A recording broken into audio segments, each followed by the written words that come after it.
Hello everyone, I'm Morten and I'm in the middle of packing for a 3-week photo trip to Svalbard.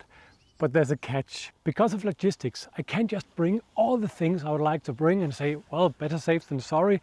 I have to make up my mind and decide what to bring and what to leave home. I still haven't figured out what tripod to bring and especially not what lenses to bring, but I'm getting close when we come to the tripod head. These 3 heads represents 3 types of tripod heads. The gimbal style, ball head and the video head. And I have used all of these for many years now. Each of these have their own strengths and weaknesses. And I want to share with you the pros and the cons. I also want to share my way of thinking or my process when I now am forced to choose just one of them over the other and why I do it. Grab yourself a cup of coffee or something other nice and let's dive into it.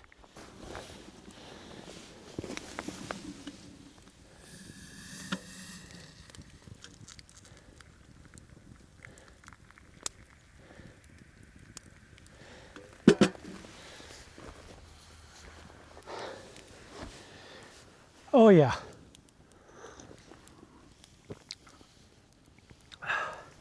Okay. Let's start with a head that most people know, the ball head.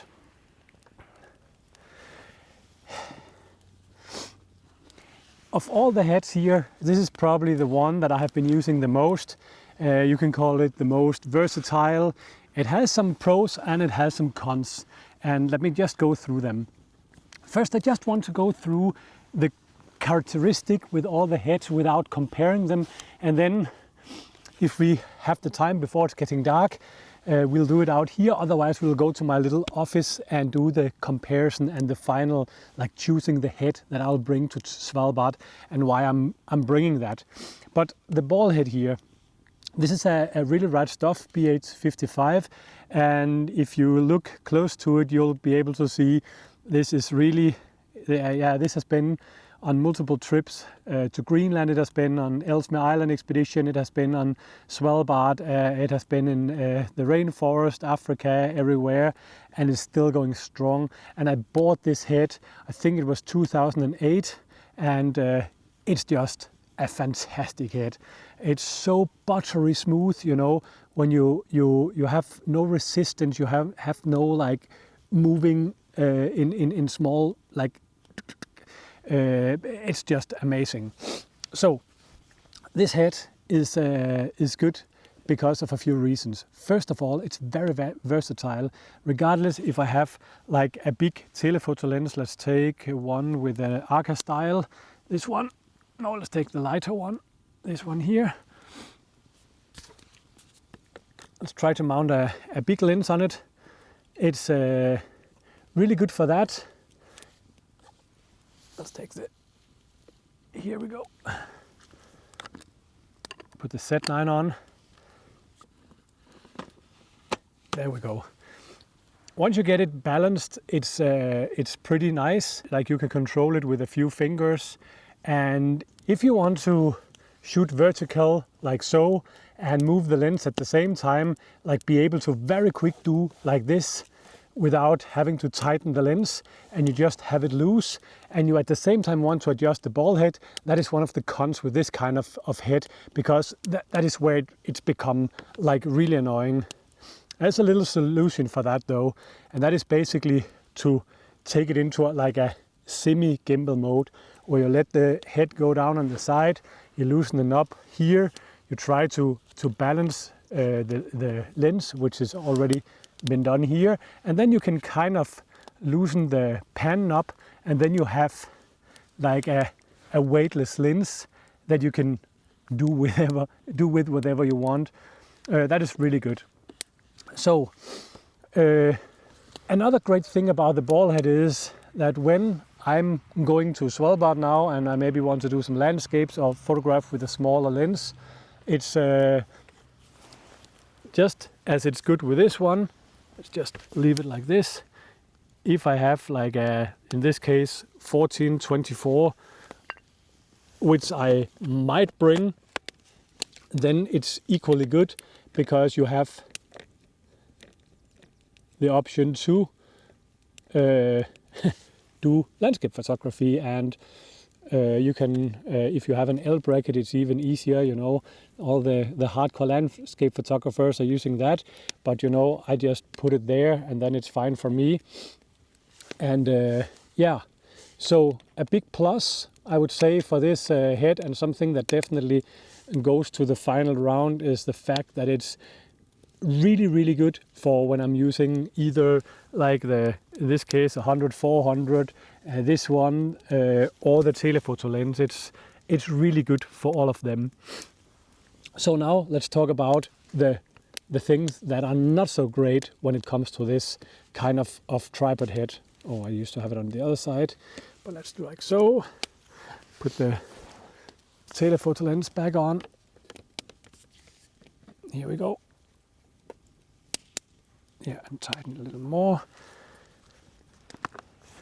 And also because when you have the wait, I can't do things and talk at the same time. When you have a big lens on the ball head, it is perfectly fine for photographing and filming as long as the things doesn't move. And you would say, why? Because it's really, you have the resistant knob here, you have a pan, you can do like smooth pans.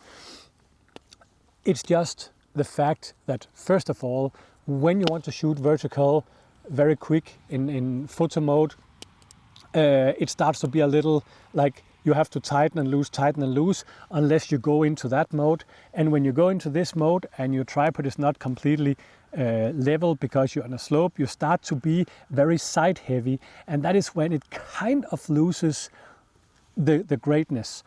Plus, like, this is a really expensive lens, and I don't expect all people just afford these lenses.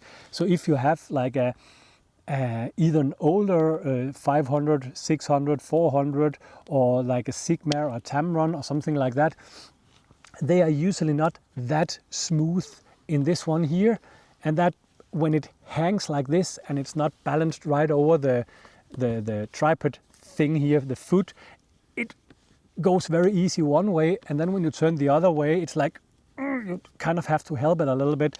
I know it's small things, but when you're there with big gloves on Svalbard and it's cold, or it's just one of these things that you could be without.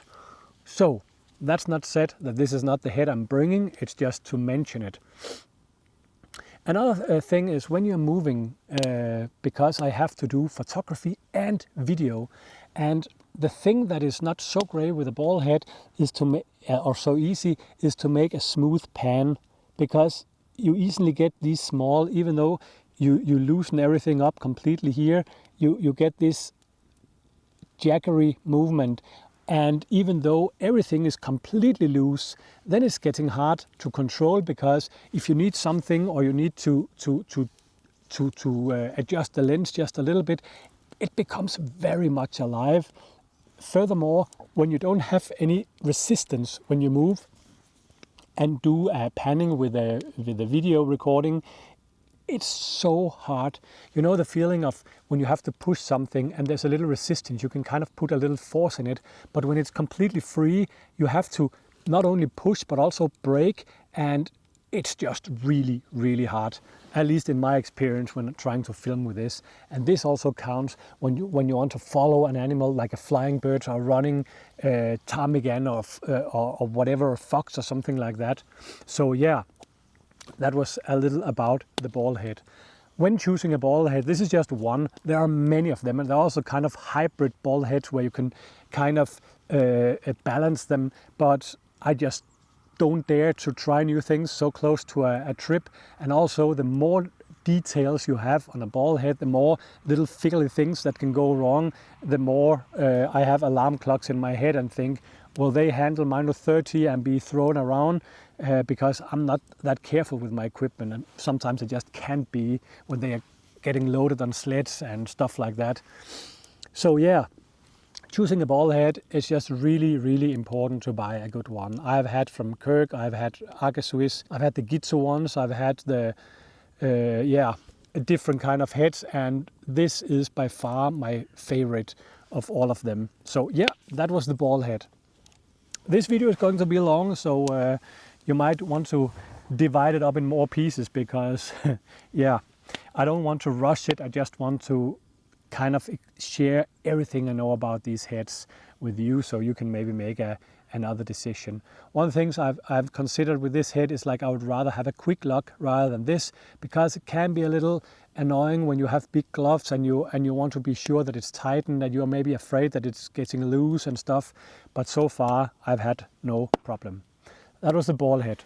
This is the gimbal style head, and for many years that was my favorite head for most of my wildlife photography when I was using telephoto lenses. And the whole concept here is, maybe you know these heads from the Gimbal. I think they were the first one or some of the first to make it, and they were also, that was the first head I had, and I still have it, the Gimbal gimbal head. So the way you actually do it is you balance your lens as the first thing by trying to find, see now it's a little heavy towards the camera, and you move it forward like there. There we go. I need another plate. I just used this plate for the demonstration of this video. And you have to see, now it's a little back heavy, so you need to move it even further ahead. There we go, I think. Now we have almost the same. Then you move this one up. When you move it all the way up, it gets more easily front heavy and back heavy, but you have to find the exact spot, which is around here, here, where you can leave the lens in whatever position you have it. And by loosening, you have two knobs here. One is for loosening the tilt and to lock it. So, you know, here you can't really move it. And then the second one is this one here, where you can loosen and tighten the pan, but not in a like a very fluid way, but still you can give a little more resistance.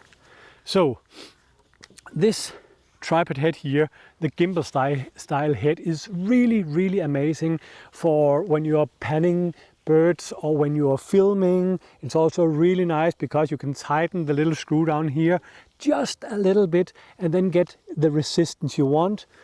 And furthermore, when you're loosening the knob on the side, actually this is the way you're supposed to use the head, but the way I do it, I actually change to this side.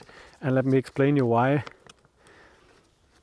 I have it on this side of two reasons. First of all, I rarely need to tighten this because it's balanced. And the same with this one. This head is balanced, so I don't need to touch these. By placing it on this side of the camera gives me the option to reach my ring, reach my different dials, and most important, use my focus ring. And these these knobs doesn't get in my way. And there's nothing I need to do on this side except for maybe engaging the built-in converter or pressing the custom buttons, but it's not in my way. And another beautiful thing is the fact that when you have this loose, as I have now, you know, you can go vertical and horizontal like that, and it doesn't affect anything on the balance or on the head itself. So this is really amazing for all these things. Another thing that's really nice with this head is that it's not that heavy, and you can actually take this little bit apart, and then yeah, you're good to go. It doesn't fill up a whole lot. It doesn't weight up a whole lot.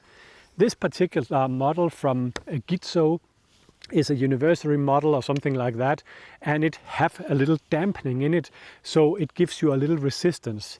That is like the pros of this head. The cons we're coming to now. Like, I have to say, it's a really high quality, just like the gimbal heads. It's amazing. And I bought this because I need that resistance when I'm panning.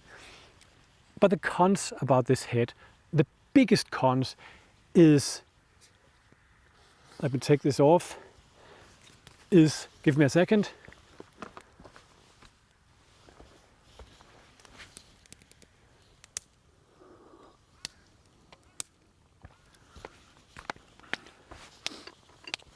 Is this. It's really hard to do any kind of landscape photography. See the first issue here, you can really tighten the dial because the plate is too low. Okay, you can get another plate and then it's fine, but then the whole thing here is now you cannot have the grip on this side because you can't reach the camera, so you need it on this side, and it's very inconvenient to touch your camera, and it's likely that you can't balance it, but you can try and balance it. Doesn't really matter so much. It's just nice that when this is loose, but maybe you have already guessed the issue. How do we do that? Yeah, we can have an L bracket, but how do we just adjust it a little bit? You could put a plate that could do it, but that's only a certain angle, so it's not that nice. I could get away with like adjusting my legs here, tripod legs, because when I'm doing landscape photography, I'm not in a hurry. I have the time, so I could say, okay, let me adjust this one for the horizon, and then, you know, I'll show you later how to change these things, and you could put a thing here, but it gets too like this in combination with the whole thing here that is just so locked is just not so nice. If this would have not been there, I could definitely live with it, but yeah, that's some of the things, some of the cons with this type of head. Yeah, I think that's it. Another drawback about the head is the fact that while it offers a little resistance here, you really feel it with this kind of lens, and it's nice and smooth to pan. But once you get the big and heavy lens, it's like the resistance is not even there. I can barely feel the difference between this one and my Wimberley head, and yeah. And you can also say it's quite large, but I would have to say when it could go with me to Svalbard, but I find this whole thing, if you want to make some landscapes, it's, you know, if you want to photograph the stars, you know, you are suddenly in a weird position where you kind of have to, yeah, you can flip your screen and watch, but touching the things, everything gets in your way.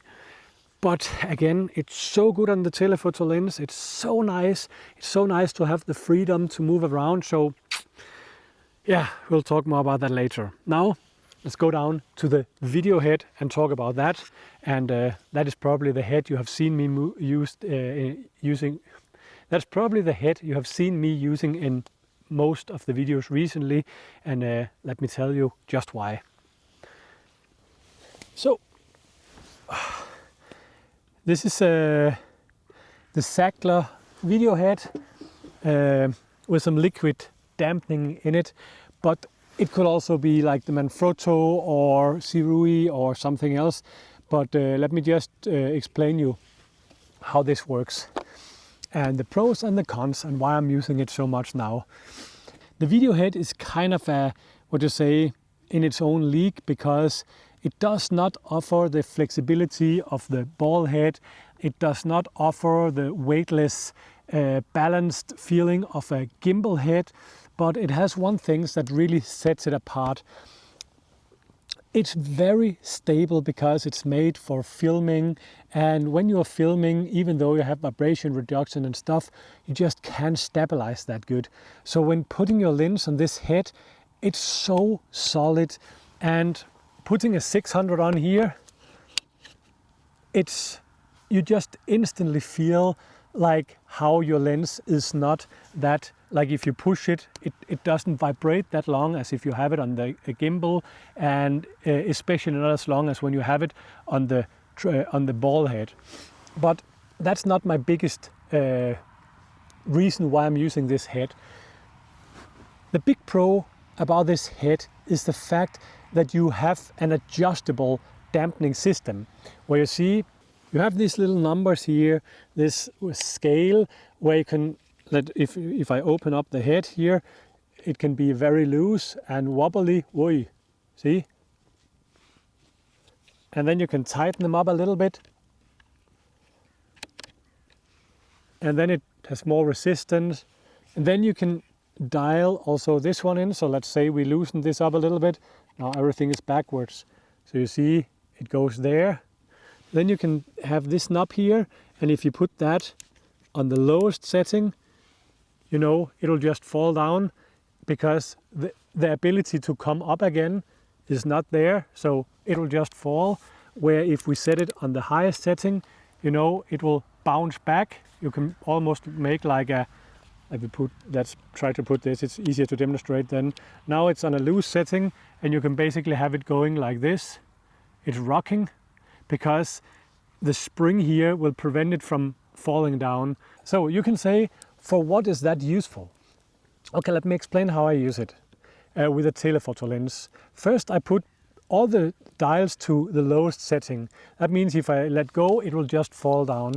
Then I take the big wheel up here that went from 1 to 3, and I try to find the resistance I like when I move, and I actually put that to maximum because it's a heavy lens, and here it's really smooth.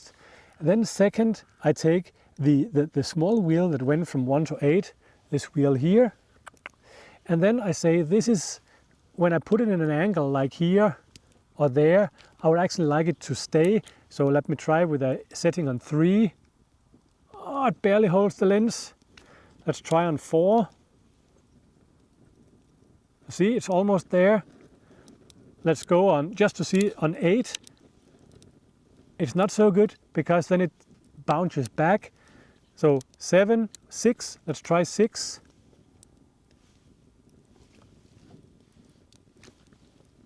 A little too much, 5. There it is. So with this lens, I can basically make it work like a gimbal. It's, you see, it's fine. I put it in all directions and it just stays there, and I still have this guy here.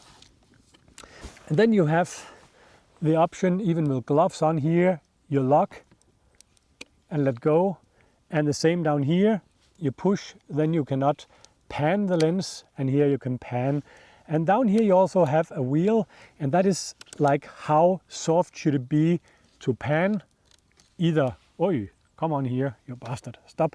And then on 3, it's more like you have resistance.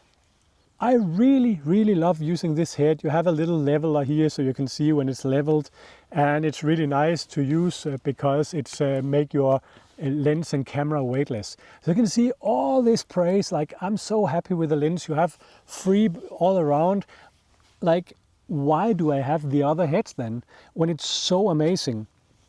There are a few things that's not really great about this, and you probably guessed it. It's a little the same as the gimbal head. You can go this direction, but you cannot go in that direction. So it's fine as long as you have this option on the lens. But once you get to like a, will you stay there? No, you will not. But we will stay there. Once we get, now I don't have a Manfrotto style or what it's called on this one, but I have made a thing where you put it in. It has it's like a sandwich where you have the Sackler thing and then a female Arca style on top, so I can basically put that in and slide the camera in. But you see the problem. It's better than the gimbal head because you don't have this thing around, and you have the option to basically tilt your camera all the way back, loosen it up and tilt it back if you want to shoot northern light or stars. But other than that, you have a little of the same issues. Let's just try to put a telephoto lens on again, just because then I have both hands free. So here we go, and then balance it a little bit. There we go.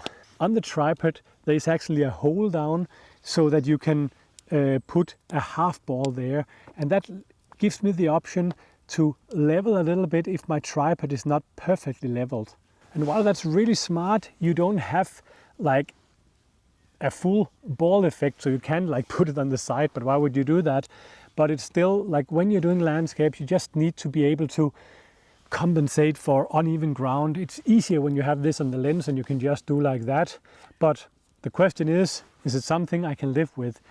And just to mention, it's not like this, it's not that I cannot use this head on this tripod, like my Gitsu tripod, or the other way around, because if I want to have this head on this tripod, I have a plate I can mount so it becomes straight. And just like with the Gitsu, or with the ball head here, you can see it's quite easy if I decide from home, or if I have decided to take both. Let me just show you how that is done. You basically take off your tripod head, and then it's not all tripods you can do this, but some of them you can. Take this one here. There's definitely better tools for that, but that's typical me. And then let me point it so you can actually see what I'm doing. And then you basically open up here, take up the cap, put down this one, and you lock it. Then you have this one here, and you can install that, and then you have this function. And actually, we can just put this one on. Sometimes I do that with a gimbal head, because then it gives me, that was what I was talking about before, it gives me the option to adjust it a little bit without having to adjust the legs of the tripod. You can say, why don't you have this all the time? If I'm photographing very low to the ground, macro or things like that, this thing is quite annoying, because that prevents you from coming all the way down to the ground. But I would say in most situations it's really nice for me to have this on. So here we are. I've now been walking you through the pros and cons, in my opinion, with each head. And let me just tell you what I've previously been using the heads for, and just a very short story about why I bought the different head. Because it's actually not that I love owning a lot of equipment, it's just because I've had the needs for it. My first head was a ball head. I told you why, it's just so versatile. Second one was a Gimbal head, and then it was too, like, I needed some resistance, so I got the Gitsu, but didn't find I had resistance enough for panning shots and for especially for filming. And then I got the Sackler head here. First I got the Manfrotto, you have also been seeing on the channel, and then a little step up when it comes to the liquid dampening is the Sackler. Oh, I forgot the cons about, another con about this one is it's much more heavy than this one. And it's also when you're in the cold, you have, or in the heat, you have to constantly kind of dial in these things, where this one is more mechanical, and it just, once you have balanced, it's just good to go. But now I'm in the situation where I'm going to Svalbard, and I could easily bring all of them, but it's just the principle of like bringing all my lenses, all my things here. I'll have a lot of suitcases, and I know from experience that I'll end up just using one of them anyway. And when I'm going on a ski trip, or I'm going on a snowmobile with a sled, or we're going with the dog sled, I can only bring one. And sometimes it just gives you a little peace in mind not to have a whole lot of things with you. Second, if I cannot make the decision here, I cannot make it up there, because I know Svalbard, I know more or less what I'm about to photograph, and I know that I'll need something for landscapes, I'll need something for wildlife, I'll need something for, you know, like northern light, something for photographing the dog sleds when they are driving, and all that kind of stuff. So I know what I'm going to do, and when I sit up there with the 3 different heads, I'll be in the same situation as now, so I'd rather make my decision now. Should we choose? And the problem is, of course, I'm going to share something from Svalbard with you. So if I say something now, I say, oh, I bring this head, and then you see me up there with this and this and this, you know, I'll be busted then. So I better make the right choice, because I know you will be the judge, and if I cheat, you will know it. So, but look. Let's start with a head that I know I'm not going to bring, and that is actually my beloved gimbal style head. The reason that I'm not bringing this head is because where it's amazing when I'm in a floating height, for instance, or when I'm in my photo blind, because I can get super low to my tripod base, low to the water surface, low to the ground in the photo blind, and it gives me this weightlessness. And because I rarely in these circumstances need the super smooth panning function with the dampening that I have in this one, or the flexibility I have in this one, like this one I use mostly for floating height and photographing from blinds with big telephoto lenses.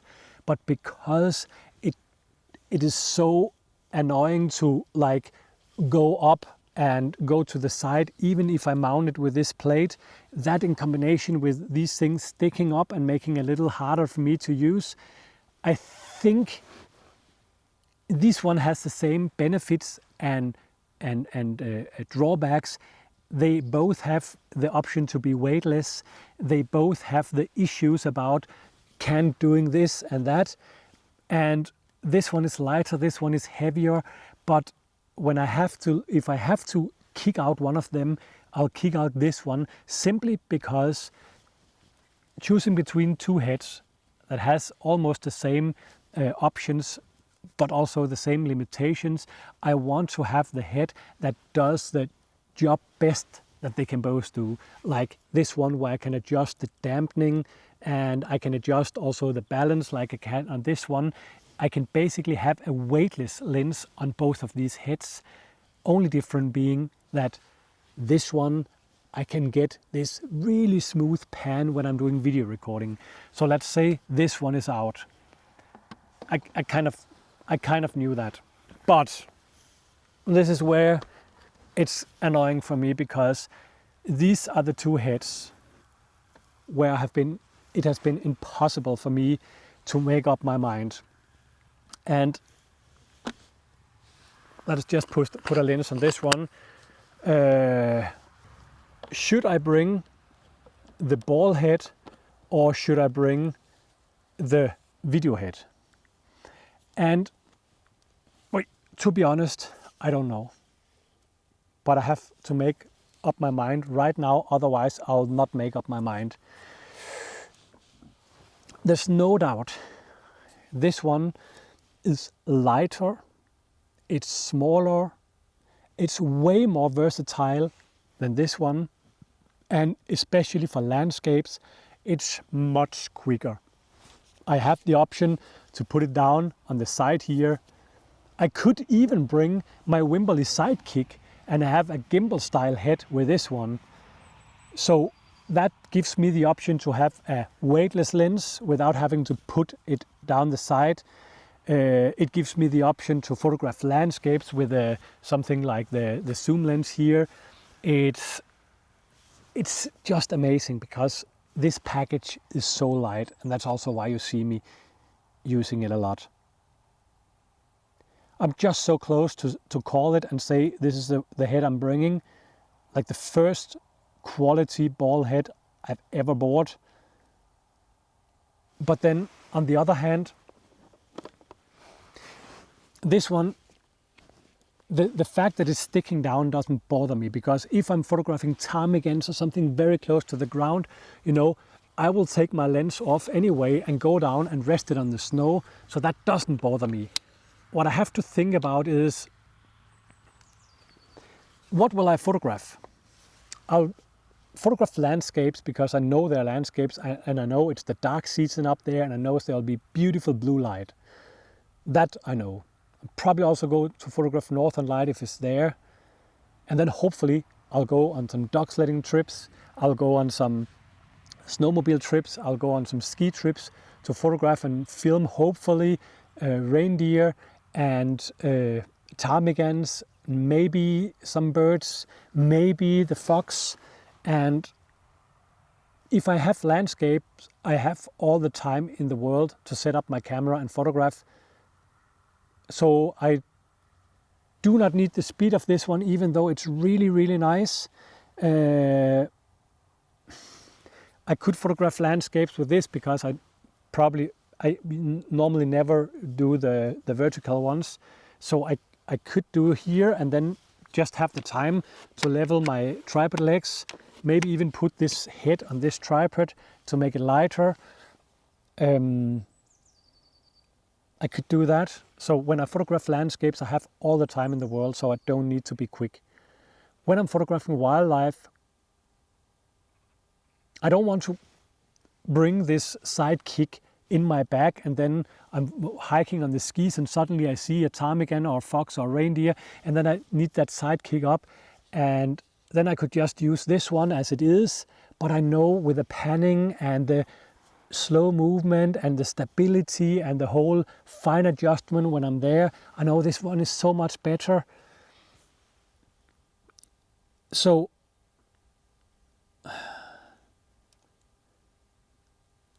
and this is more heavy also.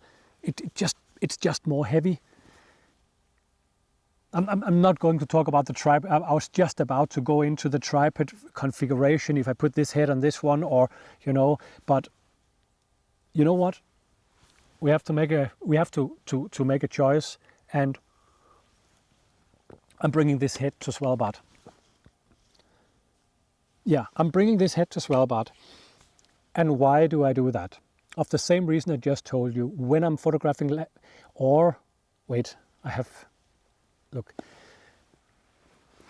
I am going to bring this head to Svalbard because what I'm most passionate about is photographing wildlife. And once I get out there in the snow with the big gloves, I can easily handle this one. I get this buttery smooth panning. I have the weightless features. I can easily adjust the tripod legs, and if I go down low, I'll click it off and then I'll just be there photographing handheld in the snow or using my photo bag. I'm choosing this head basically because it is amazing for filming. If I was only doing photography, no doubt about it, I would bring that head on this tripod. Now, because I'm filming as much as I'm photographing, I'll probably bring this head on one of these tripods, but I'll bring this head.